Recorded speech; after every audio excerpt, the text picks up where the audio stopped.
Good afternoon, everyone. I'm going to just keep it here. Good afternoon, everybody. This is Ava. She's 16 years old.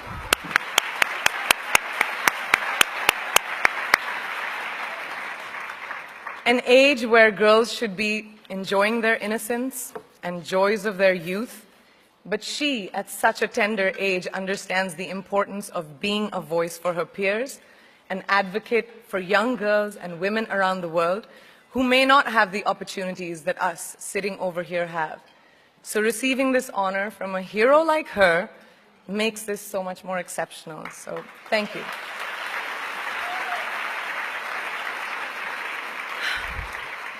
Good afternoon, and thank you, and wow, I am so privileged and so honored to be sharing this afternoon with all of you and these incredibly amazing women that are being honored today.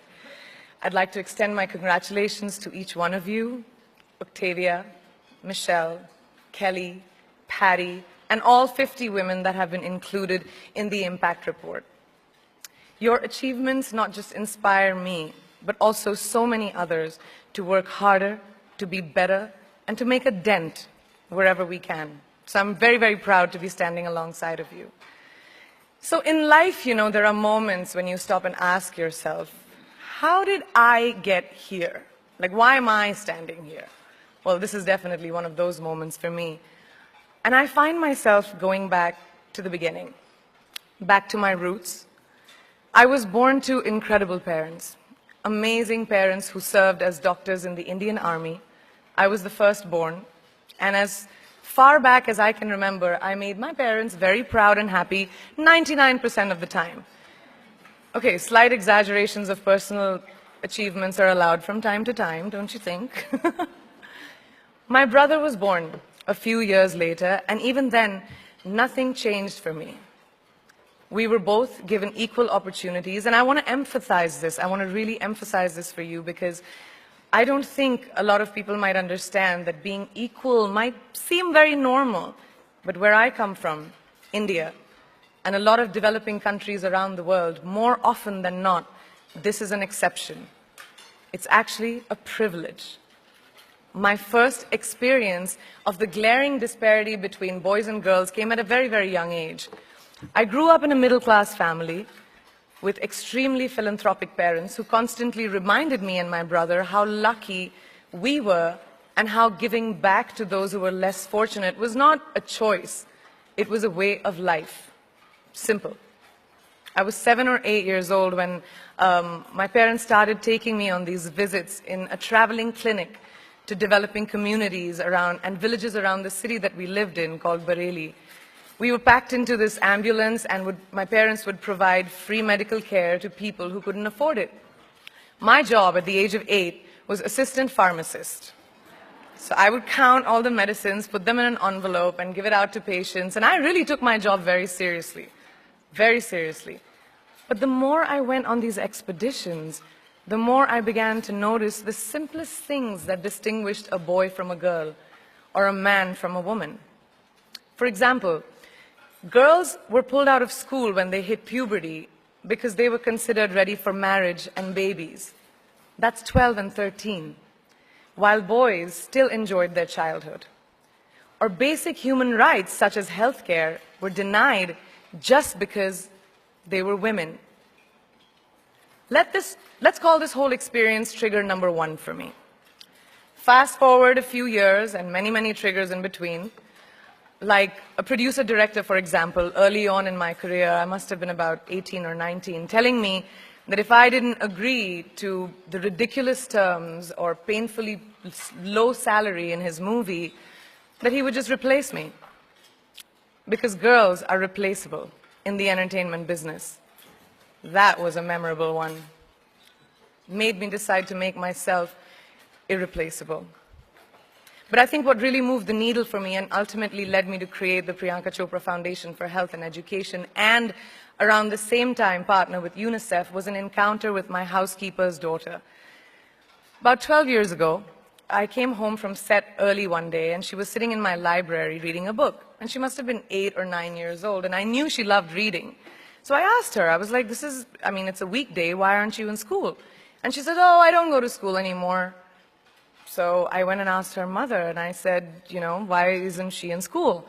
And her mom said that her family couldn't afford to send her and her brothers to school, so they chose the boys. The reason, she would eventually get married and it would be a waste of money. I was completely blown, and it shook me to my core. Eventually, I decided to cover the cost of her education so that she could continue to learn, because education is a basic human right.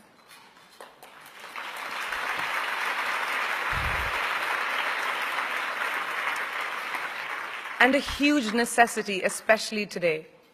From that point on, I was determined to make a difference in as many children's lives as I could, in whatever big or small way that I could contribute.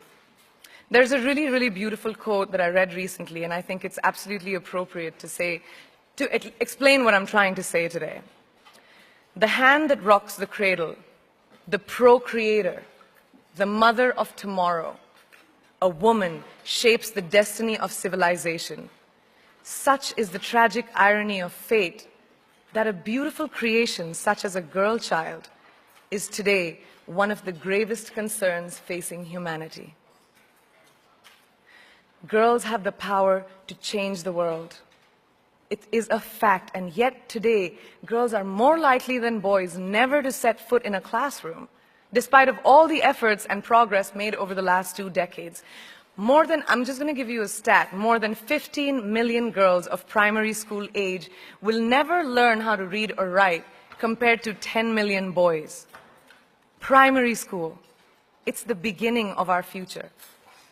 Over the last 11 years, I have witnessed firsthand the incredible work that UNICEF does for children around the world, especially victims and survivors of child marriage, displacement, war, sexual violence.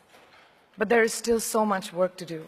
And for me, that is the fuel to my fire. The reason I'm so committed to this cause, and that is where my passion stems from, because I know that a girl's education not just empowers families, but communities and economies.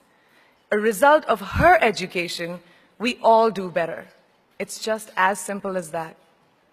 As entertainers and influencers sitting in this room, I feel that it's our social responsibility to be a voice for the voiceless, which is why I applaud each and every woman in this room for being such a badass.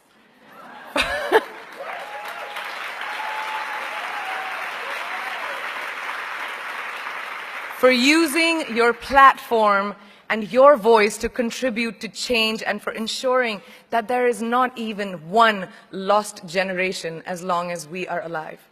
I'd like to thank Variety and all of you for encouraging me and all of us in this room to keep going and fighting on. Thank you so much.